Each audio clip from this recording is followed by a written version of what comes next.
El concepto de violencia se cita en diversos argumentos y textos históricos como evidencia de que forma parte de nosotros desde el origen del hombre.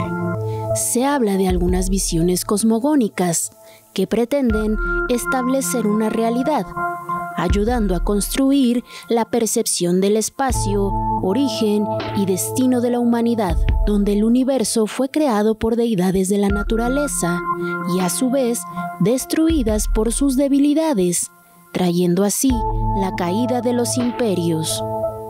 Se habla del fratricidio entre Abel y Caín, y en el Nuevo Testamento, la culminación cristiana con la pasión, muerte y resurrección de Jesús de Nazaret. De igual manera, en la antigua Grecia, la violencia es analizada en las tragedias de Esquilo, Sófocles y Eurípides, en donde la venganza, muerte, incesto y traición se percibe en un sentido amplio. Por ello, en la Grecia antigua se reflexionó gracias a la filosofía y surgió el concepto de justicia que hace frente a la violencia. Diversos pasajes de la historia y el mundo moderno reflejan una gran cantidad de hechos violentos a través de las eras del hombre. Todo esto contribuye a reconstruir y transmitir el pasado para tratar de edificar un presente basado en el respeto de los derechos humanos, la justicia y la equidad. Filósofos, investigadores, líderes religiosos, de opinión, políticos, entre otros, han reflexionado sobre esta característica. Doesn't seem to me that the differences between legality and ideal justice, it's rather between legality and better justice. Now, this better system may have its defects, certainly will, and I think that our existing systems of justice I think it's too hasty to characterize our existing systems of justice as merely systems of class oppression.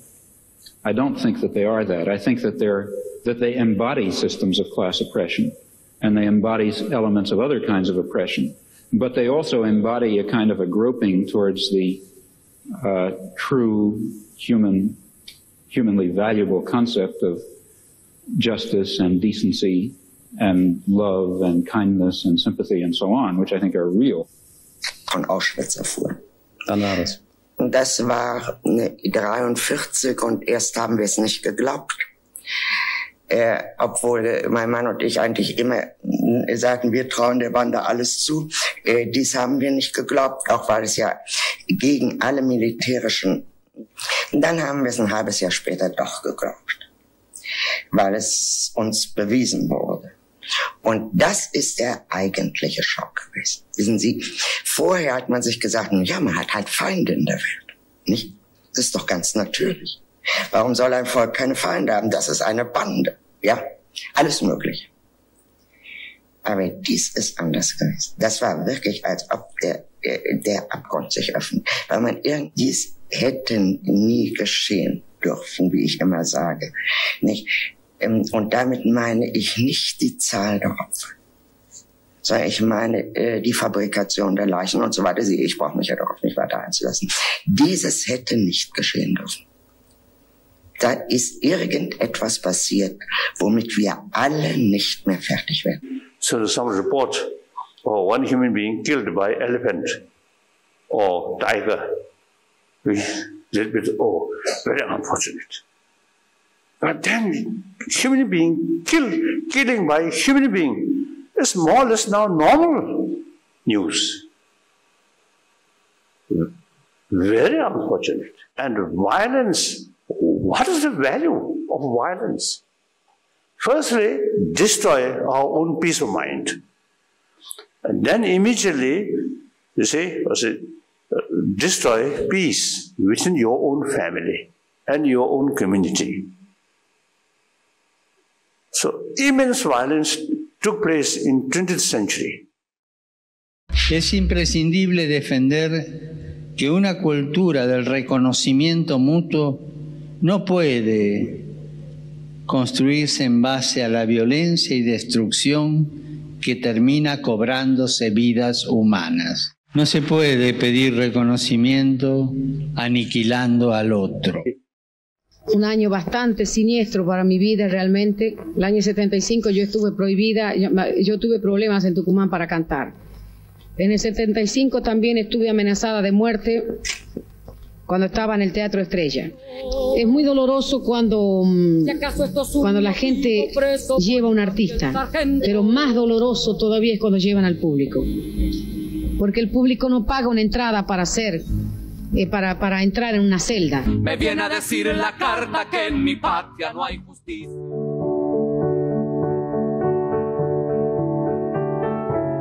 Poder resistir este fenómeno no es algo intangible.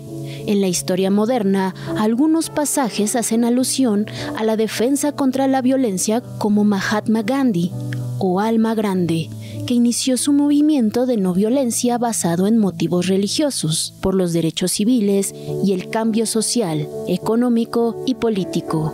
Este movimiento, también conocido como de resistencia pacífica, rechaza el uso de la violencia física para lograr un cambio social o político.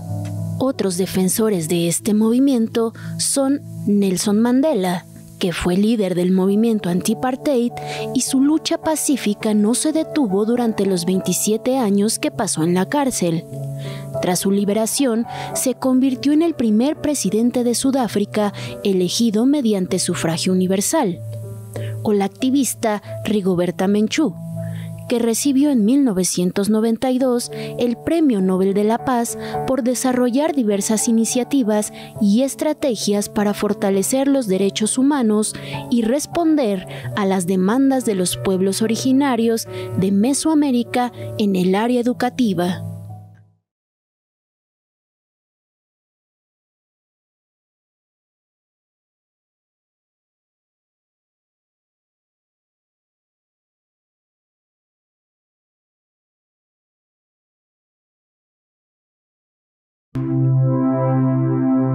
El origen de las conductas violentas en los seres humanos ha sido un tema importante de análisis e investigación en diferentes áreas, estudiada desde perspectivas religiosas, filosóficas, biológicas, psiquiátricas o recientemente desde la neurobiología y la neurofisiología, que buscan en el cerebro algunas claves para poder entenderlas. A mí me ha interesado entender el cerebro. El cerebro es un órgano maravilloso que pesa 1,5 kilos, pero es la fuente de todas nuestras pasiones, del amor, del odio, de la inteligencia, de la creatividad y de muchos aspectos positivos. Pero se dice que Shakespeare desde el siglo XVII ya era un buen neuropsicólogo porque dijo que el cerebro es la frágil morada del alma. Y con esto quiere decir que hay una línea muy tenue entre lo normal y lo patológico. Lo mismo pasa con la diferencia entre agresión y violencia. Y aquí hemos visto que la gente ha mezclado un poco los términos, si somos agresivos, si somos violentos. Tenemos un sistema biológico que está diseñado para que podamos defender a las crías, como por ejemplo, imagínense una loba que no puede defender a sus críos, a sus hijos, y lo mismo pasa con nosotros. Entonces la agresión es inherente al ser humano, pero tenemos inhibidores de la agresión. Las expresiones emocionales tienen un factor importante en la inhibición de la violencia. Bueno, la conducta violenta no es producto de muchos factores, no solo uno solo. Hay factores de riesgo individuales, factores de riesgo familiares, factores de riesgo sociales. Hay violencia desde el punto de vista psiquiátrico, hay violencia primaria y violencia secundaria. Hablamos de violencia secundaria cuando existen otras condiciones que nos causa estar irritables y enojados. Por ejemplo, cuando estamos deprimidos, traumatismos craneoencefálicos, y que condiciones medioambientales pueden agravar estos procesos. Pero esos son causas secundarias, porque si tratamos la depresión y tratamos la personalidad limítrofe, pues entonces se controlan estos problemas de violencia. Otra de las perspectivas que actualmente ha generado datos interesantes es si la violencia es inherente a los humanos o se adquiere culturalmente. Gracias a esto, las ciencias sociales y las humanidades pueden contribuir en gran manera al estudio de este padecimiento en la sociedad contemporánea. Hoy en día, la cultura hace referencia al conjunto de usos, costumbres, modos de vida, creencias, saberes y símbolos de una sociedad, diferenciándola así de otros grupos. Esta serie de datos reproducidos mediante la comunicación en diferentes ámbitos y a través de las generaciones consolidan el desarrollo de diferentes manifestaciones, desde las áreas artísticas, científicas, industriales y de salud, entre otras.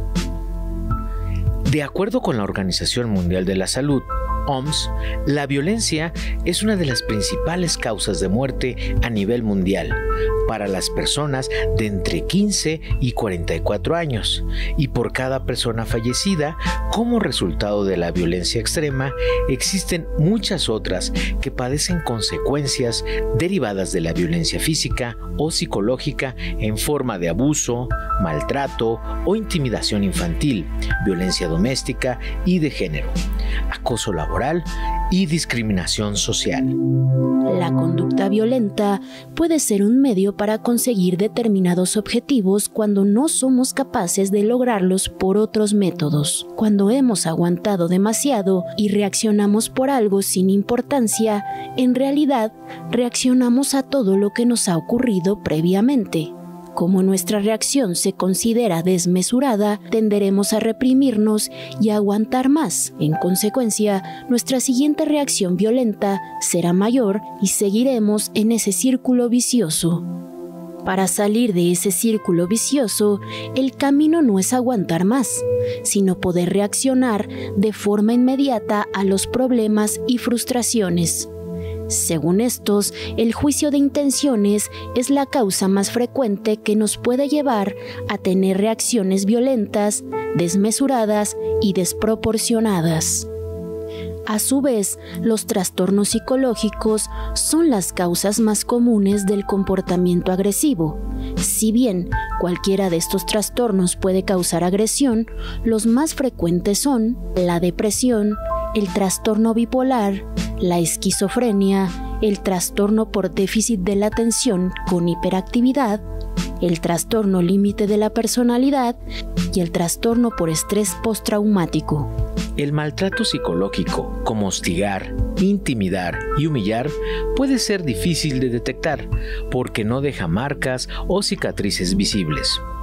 Las amenazas, los insultos, las descalificaciones y el desprecio son formas de maltrato psicológico que pueden hacer mucho daño y dejan trastornos emocionales, no solo mientras ocurren, sino también a largo plazo.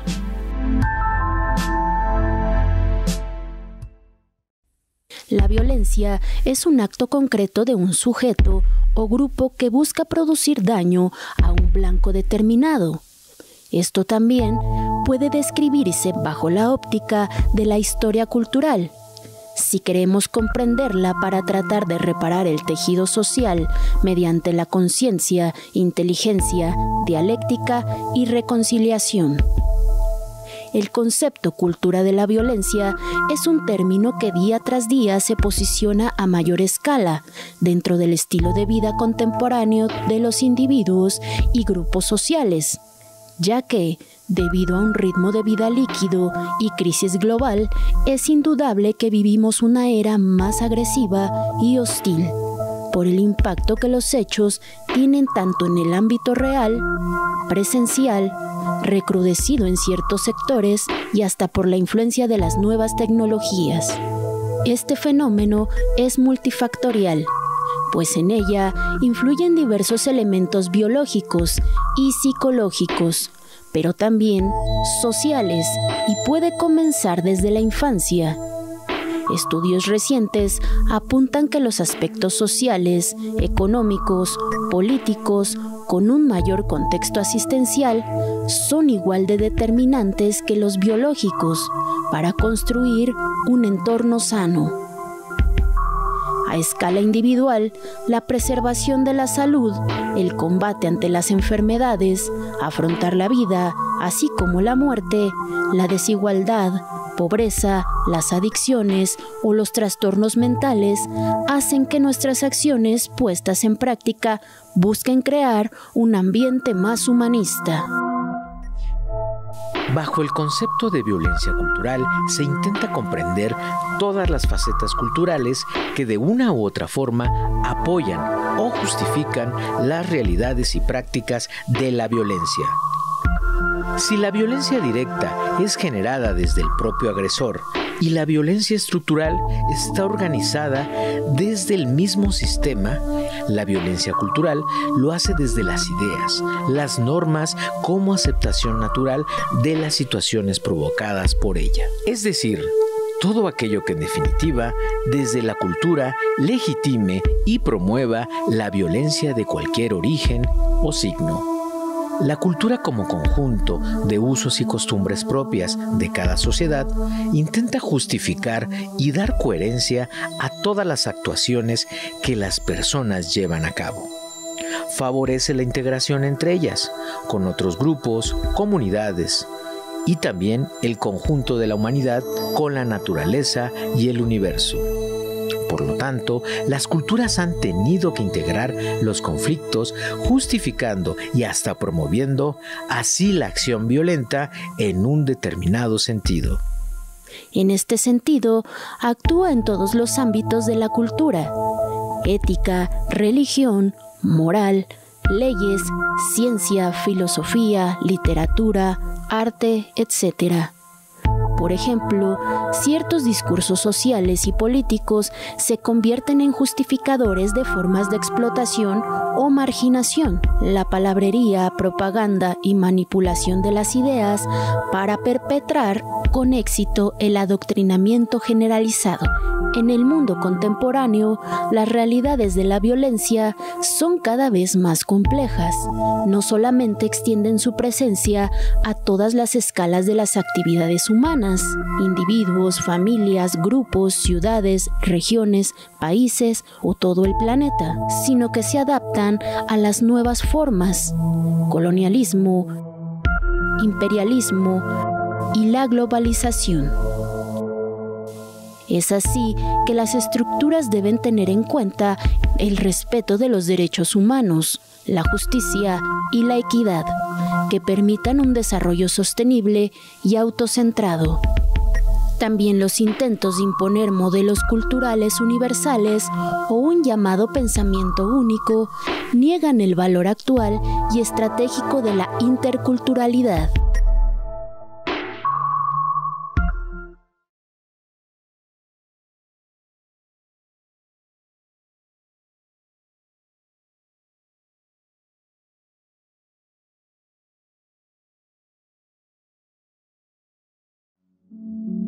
Todos los días estamos expuestos a mensajes sobre asaltos a mano armada, riñas, secuestros, mutilaciones, batallas de crímenes de toda especie, heridos, homicidios, acoso escolar o bullying. Escenas donde se maximiza la brutalidad, la guerra, el asesinato o el enaltecimiento de criminales.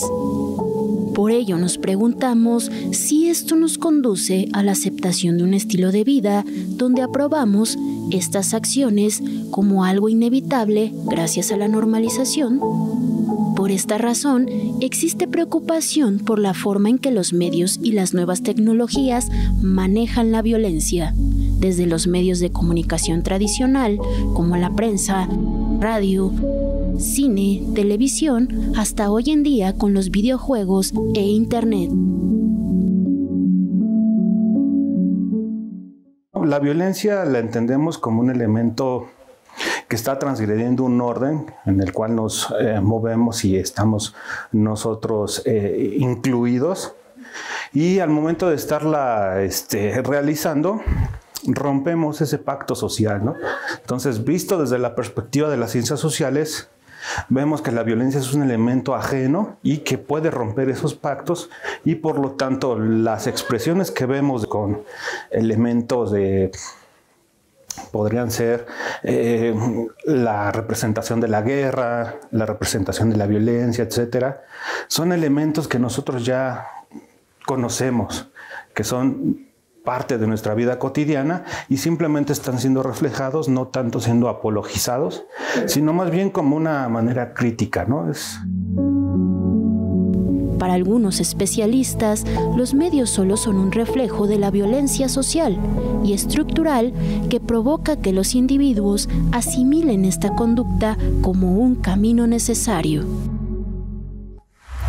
Well, of course, there is the pure horror at this event, right? I mean, it is horrifying that a 13-year-old girl who dares to express her political views about the government or about the leader of the government should be killed for her views, for her bravery, for her articulation, that she should have to pay for with her life for speaking the truth as she understands it.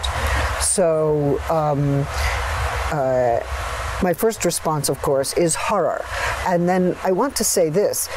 What is dangerous is when people lose the sense of horror. When they say, oh, yes, that's Honduras, or yes, that happens, or she shouldn't have spoken, maybe she deserved it, what could we do? Right? There are many ways of making horrific killing normal. Right? And I saw this in Mexico, where I was visiting recently. You know, in the newspapers, some of the local people asked about the disappearance of the 43 students, now presumed dead. What do you think? Well, they had it coming, or they brought it on themselves. When this kind of discourse becomes ordinary, when it becomes normalized, when it becomes accepted in the newspaper, the media, everyday life, that means we've lost our sense of horror. We refuse the sense of horror. So, on the one hand, I really believe that one has to keep the sense of horror alive. How do you do that? There's a risk. There's the sensationalist media. Oh, girl killed, right? And it becomes sensationalist event. There's no analysis, there's no understanding why, there's no moral objection, there's just horrified fascination.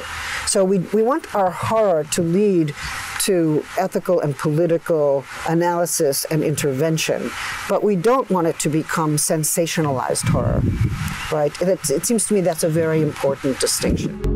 Los medios de comunicación de masas pueden influir en las costumbres, ritos y actos institucionales o personales que pueden contribuir o difundir directamente la supuesta utilidad de la violencia.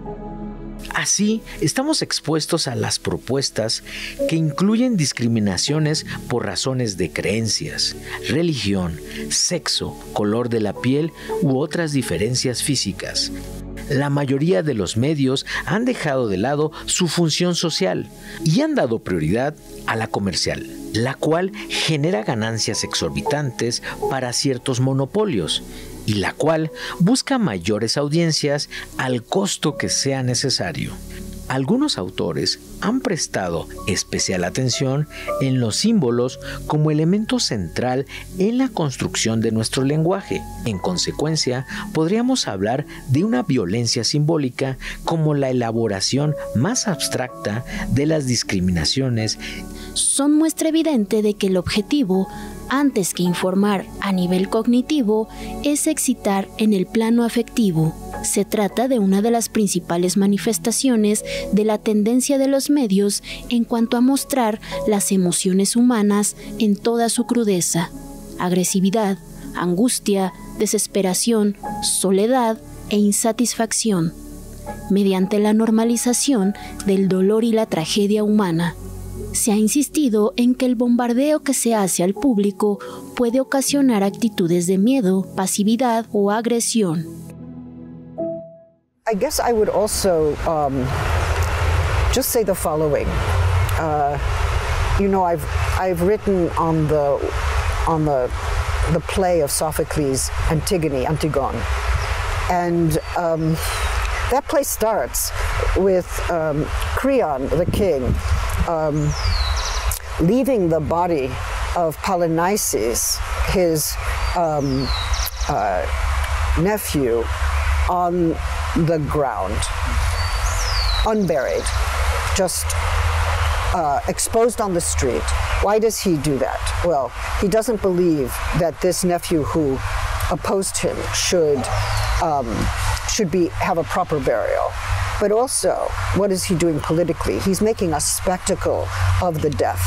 He's showing everyone else around him that if you defy me, if you are not loyal to me, this is what will happen to you. So what have they done with this 13-year-old girl? They have produced her body as a spectacle that is meant to instill terror in everyone, right?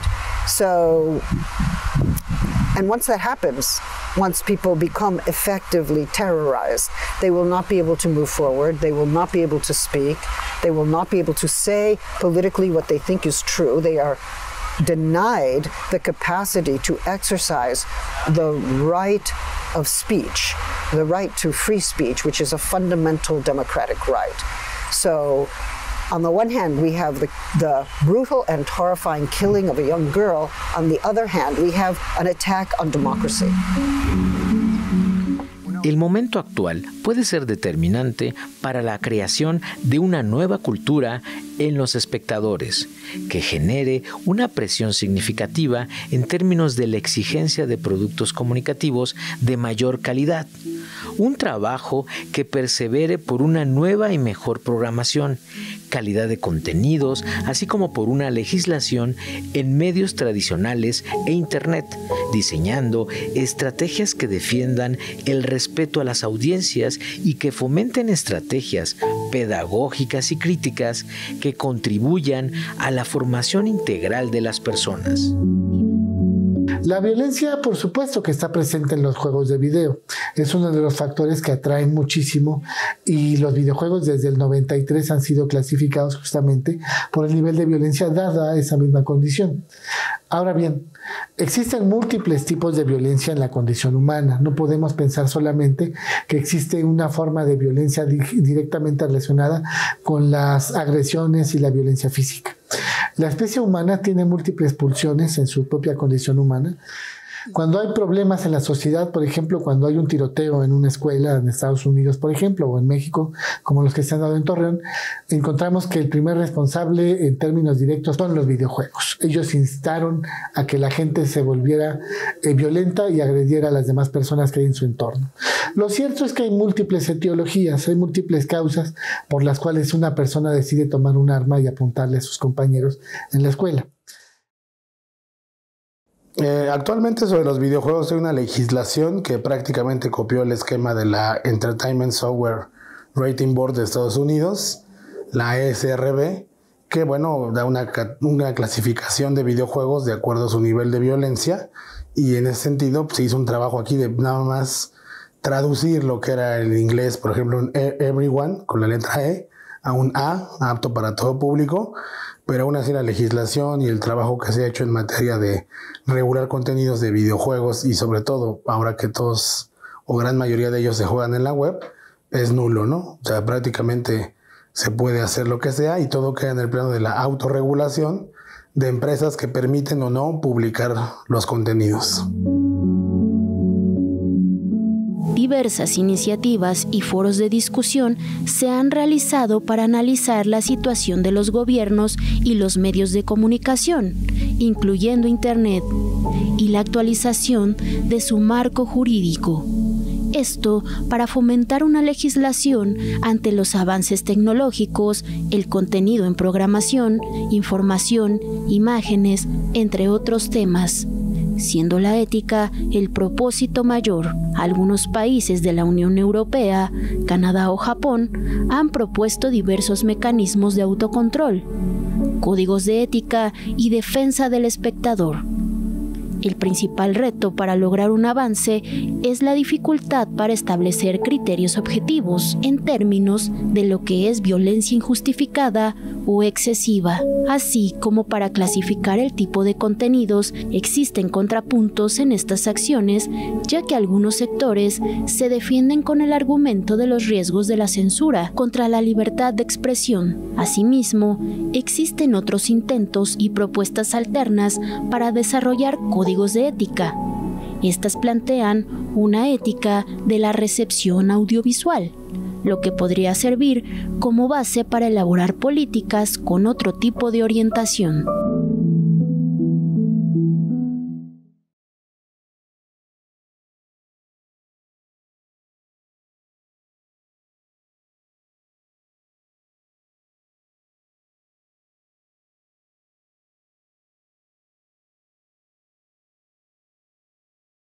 Creo que el tema a nivel de propuesta pues tiene que escalar a tener protocolos de atención inmediata a los diferentes tipos de violencia, que los datos son contundentes respecto a estas encuestas que refieren, y en algunos casos pues se trata de violencias que pueden afectar, insisto, de nueva cuenta, pues la vida. Pensaba en algunos, o sea, la propuesta creo que en realidad tiene que ver con parte del diagnóstico que han hecho varias organizaciones o incluso familiares de víctimas. Uno es no desestimar, que la autoridad no desestime los casos. ¿Qué significa eso? Pues evitar la violencia institucional. ¿En qué sentido? En dos principalmente. Uno, que no se etiqueten los casos por salir por la vía rápida de distinta manera. Y por otra, pues también hay varios casos que juzgan a las víctimas, ¿no? Que si estaba en una fiesta, que si estaba vestida de tal manera o estaba en tal lugar. Por otra parte, pues también insistir en estas iniciativas que se han promovido. Si bien la vía no es la penalización, pero me parece importante sí tener sanciones respecto a algunas violencias que se habían ido incrementando en los últimos años. Por ejemplo, el lanzar ácido a una mujer, ese tipo que causa lesiones, ¿no? Incluso puede ser inflamable. Yo creo, la idea no es penalizar todos los casos, pero me parece importante, ¿no? En México existen una gran cantidad de delitos que no se denuncian, situación que obliga a buscar mecanismos de registro más precisos y útiles en materia de seguridad pública. Punto de vista como académica, pero más allá de eso, pues como alguien que forma parte de esta sociedad, que tiene que ver, por ejemplo, con el número de fosas que han sido encontradas en los últimos años. Son 2,000 fosas que representan un número alto de cuerpos que están ahí, de historias de vida. Y pues bueno, también es un dato sin duda preocupante. Pensar en las personas desaparecidas, ¿no? Cuando alguien desaparece, pues es un tema que nos vulnera a todos como sociedad, y qué pensar pues de sus familiares y amigos. Es un tema complejo. Hablemos de delitos situacionales, el robo a transeúnte, el acoso en las calles, por ejemplo, ¿no? Que son temas que nos preocupan de manera más cotidiana. O sea, no estoy hablando de estos delitos de alto impacto, sino de otras cuestiones que también nos vulneran. Podemos criminalizar poblaciones, sería injusto, ni criminalizar incluso colonias, ¿no? O sea, hemos caído como sociedad o los gobiernos en estas cuestiones de decir el municipio más violento, y lo que estamos haciendo con eso pues es estigmatizar, y debemos trabajar justamente como sociedad pues de evitar caer en ese tipo de estigmatizaciones que, lejos de llevarnos a la solución del problema, pues creo que nos hacen como ahondar aún más, ¿no? Vulnerar a la población que ahí reside, incluso vulnerar al territorio, a la ciudad, etc. Antes, el lugar por excelencia donde nos sentíamos seguros pues eran lugares como la casa. Ahora esta percepción de inseguridad, según datos oficiales, ha incrementado, lo que desde mi punto de vista es preocupante, que tú no puedas sentirte tranquilo ni siquiera en tu misma casa. ¿Qué más? Pues también pensar en estas estrategias que como sociedad hemos implementado. O sea, algunas pueden ser pues más sencillas, como poner una cerradura, un candado, una barda, pero otras pueden ser más complejas, como el cierre de calles, que pues eso genera otras problemáticas respecto a los otros, porque estamos limitando el libre tránsito de las personas, o tener seguridad privada, cámaras de videovigilancia y ese tipo de cosas que afectan otro tipo de cuestiones como sociedad. El Programa Universitario de Derechos Humanos de la UNAM informó que en México la medición de la criminalidad se basa en las denuncias registradas en las agencias del Ministerio Público, las cuales regularmente no indican la magnitud real del fenómeno delictivo, debido a que solamente se declaran 1 de cada 5 delitos. En ciertos crímenes, como la violación o la violencia intrafamiliar, el porcentaje de denuncias es menor debido a factores como traumas severos, temor a represalias, ser estigmatizado o por la poca confianza que se le tiene a la autoridad. Estas insuficiencias generan la necesidad de buscar instrumentos que procuren una medición más cercana a la realidad. los afectados indirectos de un delito prácticamente seríamos todos. Pero se considera que existe un grupo de personas que tienen las mayores afectaciones, es decir, la familia o amigos de la víctima, quienes se conocen como víctimas invisibles, debido a que no son registradas por las autoridades. Por su parte, las estadísticas que el Instituto Nacional de Estadística y Geografía, INEGI, dio a conocer sobre los homicidios registrados en el país durante el primer semestre del 2021, revelan que de enero a junio de ese año se registraron 16.972 homicidios en México. Además de conocer el número de víctimas o de crímenes, es de suma importancia contar con información generada por el crimen organizado para comprender a totalidad el fenómeno delictivo. También he tenido oportunidad de estudiar a varios miembros del crimen organizado, a multihomicidas, a secuestradores que se encuentran en reclusorios estatales y federales. ¿Por qué estudiar esta muestra? Porque las conductas antisociales causan enorme sufrimiento en los miembros de la sociedad, como todos sabemos, y estas conductas antisociales van desde infracciones menores, como hacerle trampa a los amigos, hasta robar y matar. Algunos expertos en políticas públicas mencionan que el crimen organizado también genera un alto índice de violencia vinculado a las mafias y a los cárteles de drogas ante sectores amplios de la población, a través de ejecuciones para hacerse fama o mecanismos como la extorsión o la complicidad entre los grupos policíacos y militares. Estos tipos de violencia se comportan como las epidemias biológicas o sanitarias. Una vez que explotan, es muy difícil que en el corto plazo regresen a un nivel menor, por lo cual se deberían crear alertas epidémicas sobre esta problemática que den a los gobiernos estatales, federales o municipales el poder de intervenir oportunamente para evitar que dicho suceso genere una gran cantidad de crímenes y poder así frenar su expansión. La buena información delictiva debe contar con 4 atributos: ser válida, confiable, tener utilidad analítica y servir en la toma de decisiones. Por otra parte, el tráfico de armas juega un importante papel en el incremento delictivo. Según la Organización Internacional de Policía Criminal, mejor conocida como Interpol, el uso de armas de fuego por parte de delincuentes pone en peligro la seguridad de los ciudadanos en todos los países del mundo. Además de su uso en robos o asesinatos, estas armas también se asocian a un amplio abanico de delitos como corrupción, delincuencia medioambiental, trata de personas, piratería marítima, delincuencia organizada y actividades terroristas. Las armas pequeñas y ligeras resultan fáciles de ocultar y transportar, por lo que el tráfico de armas de fuego es un negocio lucrativo, que no solamente se reduce a los grupos criminales. En estos días, muchos civiles tienen acceso a ellas sin ninguna restricción. Esta situación alimenta y financia otros tipos de delitos graves. Se debe establecer las conexiones entre casos de delitos que expliquen armas de fuego en diferentes países, según Jürgen Stock, secretario general de Interpol. La falta de atención, la falta de construcción de políticas y programas públicos hace que la salud mental de la mayoría se fracture y crezca la inseguridad en las calles y barrios.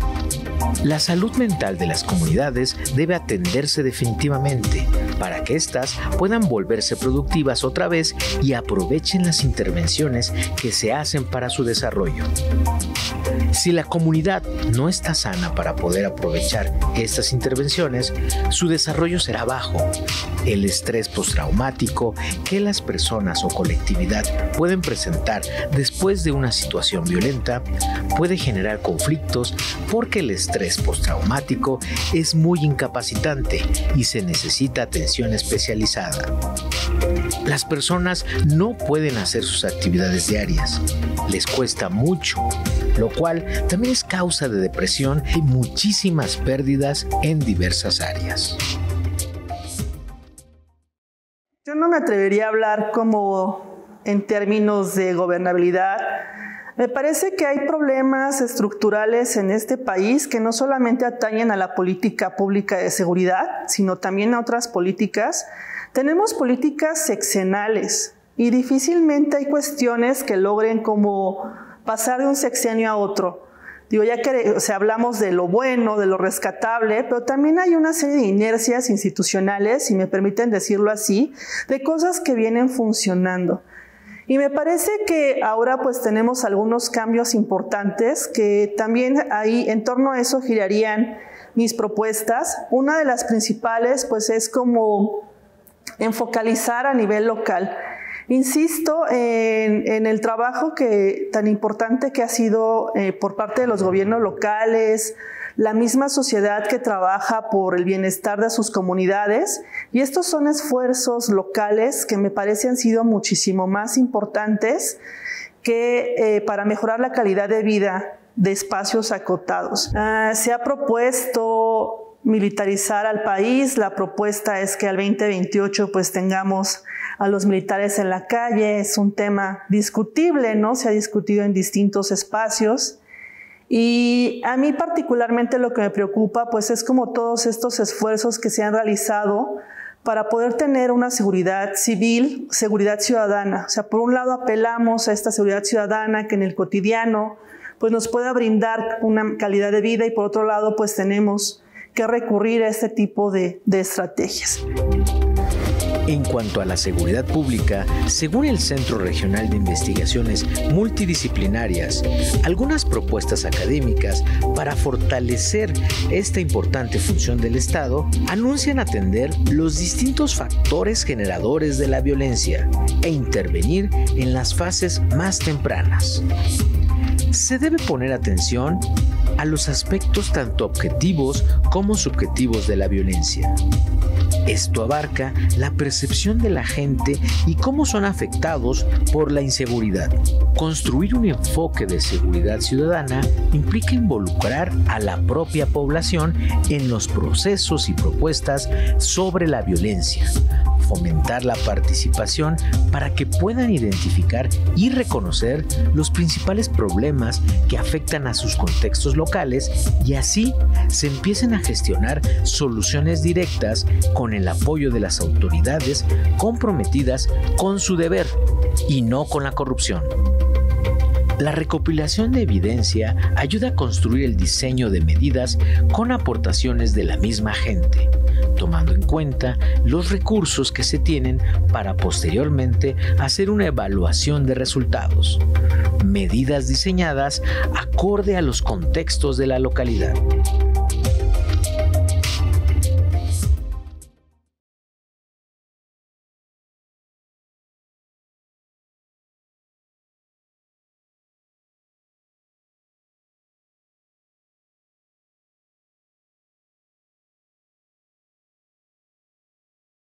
Nos damos cuenta que la lucha por la democracia implica pensar en cómo los pueblos participan en la toma de decisiones para sus programas de gobierno, para sus programas y proyectos de tipo económico, social, cultural, etc.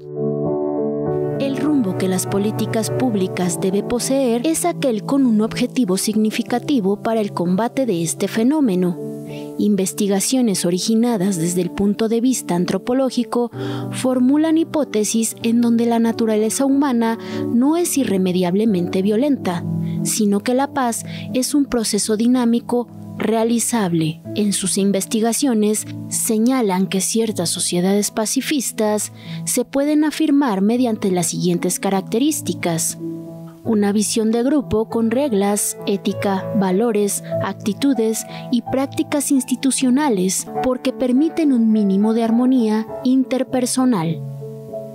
La ausencia de violencia física en la educación, la implementación de estrategias eficaces en la resolución de conflictos, soluciones no violentas en la comunidad, determinación de evitar la violencia con otros pueblos y las estrategias de socialización específicas orientadas a que adopten actitudes no violentas. Es un hecho que la cultura, lengua y violencia tienen un estrecho vínculo. Ahí donde termina la cultura, empieza la violencia. Es así que una de las vías analizadas por la academia es la ciencia de la prevención como un eje de una nueva cultura de seguridad. Porque a pesar de la normalización en todos los sentidos de la agresión, se cree en la prevención, no como un tema de optimismo fácil, sino es un asunto que puede implicar construir un destino en común. Según el filósofo Jürgen Habermas, concibió el proceso de modernización como un camino marcado por la dialéctica entre el sistema y el mundo de la vida, entre la institucionalización y la espontaneidad. Las comunidades pacíficas destacan la formación en la automoderación y en la capacidad de negociación. Los individuos son invitados a mantener su distancia ante los conflictos e intervenir en su resolución. Se promueven su participación en encuentros pacifistas y hasta con sentido del humor, ya que teorías sostienen que algunas sociedades primitivas eran no violentas y pacíficas, probando con ello que la guerra no es un universal natural.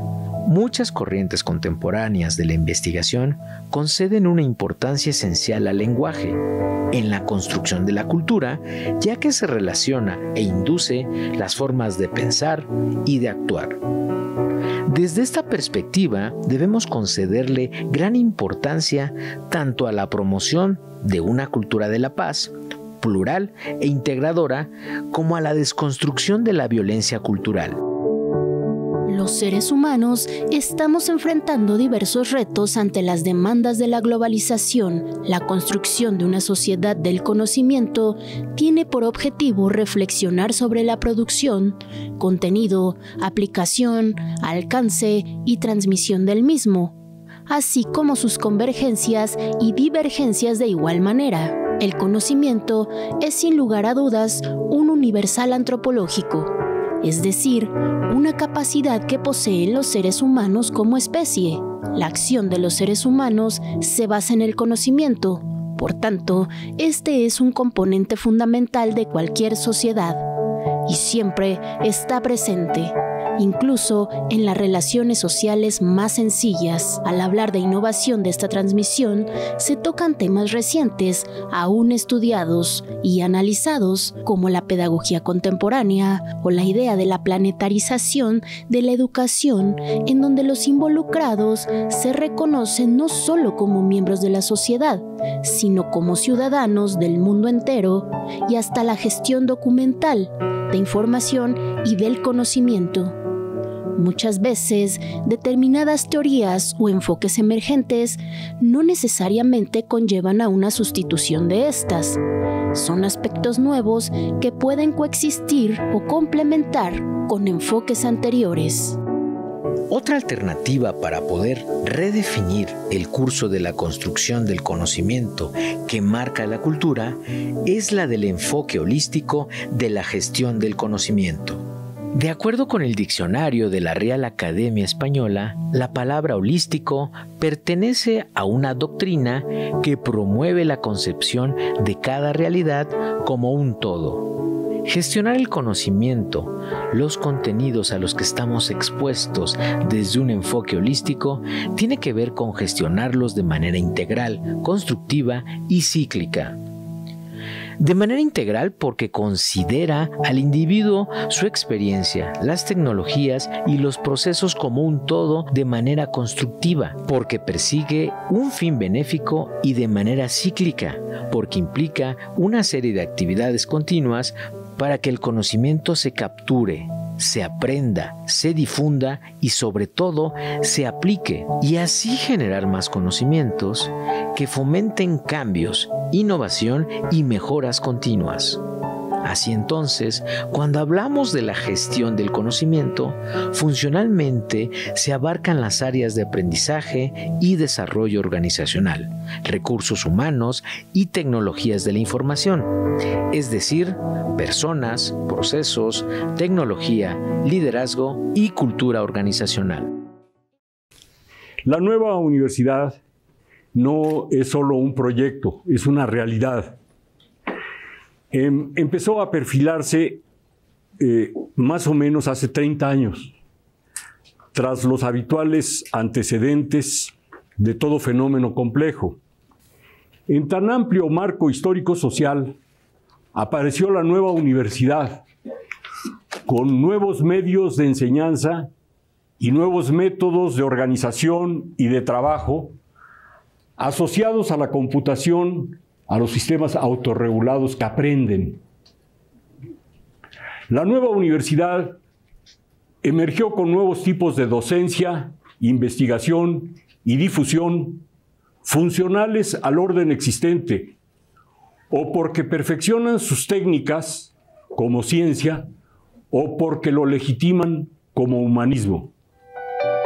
La UNAM te sugiere que si te encuentras en una situación en donde creas que estás siendo expuesto a cualquier tipo de violencia o maltrato, hagas lo siguiente. Protégete y recurre a una persona en quien confíes y te pueda ayudar. Si la persona que te maltrata te ha agredido físicamente, denúnciala y solicita atención médica inmediatamente. Evita aislarte de tus amigos y familiares. Tal vez no sepas a quién acudir o te avergüences de lo ocurrido, pero es cuando necesitas más apoyo. Muchas personas como psicólogos, médicos, profesores y tus amigos querrán ayudarte. Permíteles que lo hagan. No creas que puedes salir de esta situación tú solo. Es importante que sepas que el hecho de pedir ayuda no es signo de debilidad. Por el contrario, indica que eres muy valiente y estás dispuesto a defenderte. Todo individuo es merecedor a que lo traten con respeto y encontrar ayuda. Todo uso de violencia como medio para resolver problemas personales o sociales está en contra de los derechos humanos y en los sistemas democráticos que buscan el desarrollo de los ciudadanos por medio de la convivencia pacífica, verdad, justicia y armonía.